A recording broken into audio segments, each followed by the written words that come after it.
பிடிக்கிறவராக்குவேன். அந்த வார்த்தையை பலமுறை படித்திருக்கலாம். என் பின்னே வாருங்கள், உங்களை பணக்காரராக்குவேன், அறிவாளியாக்குவேன், ஞானியாக்குவேன், மேதையாக்குவேன், கல்விவானை ஆக்குவேன், வீடு தருவேன், கார் தருவேன், பங்களா தருவேன் அல்ல. தேவன் சொல்லுகிறார், என் பின்னே வாருங்கள். The object the Lord has touched you. The object the Lord has caught.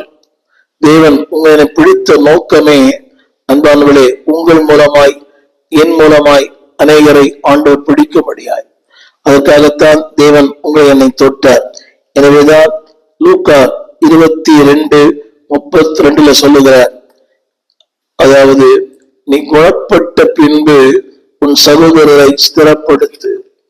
The reason why God saved us. அந்த வார்த்தை படிக்கிறேன்.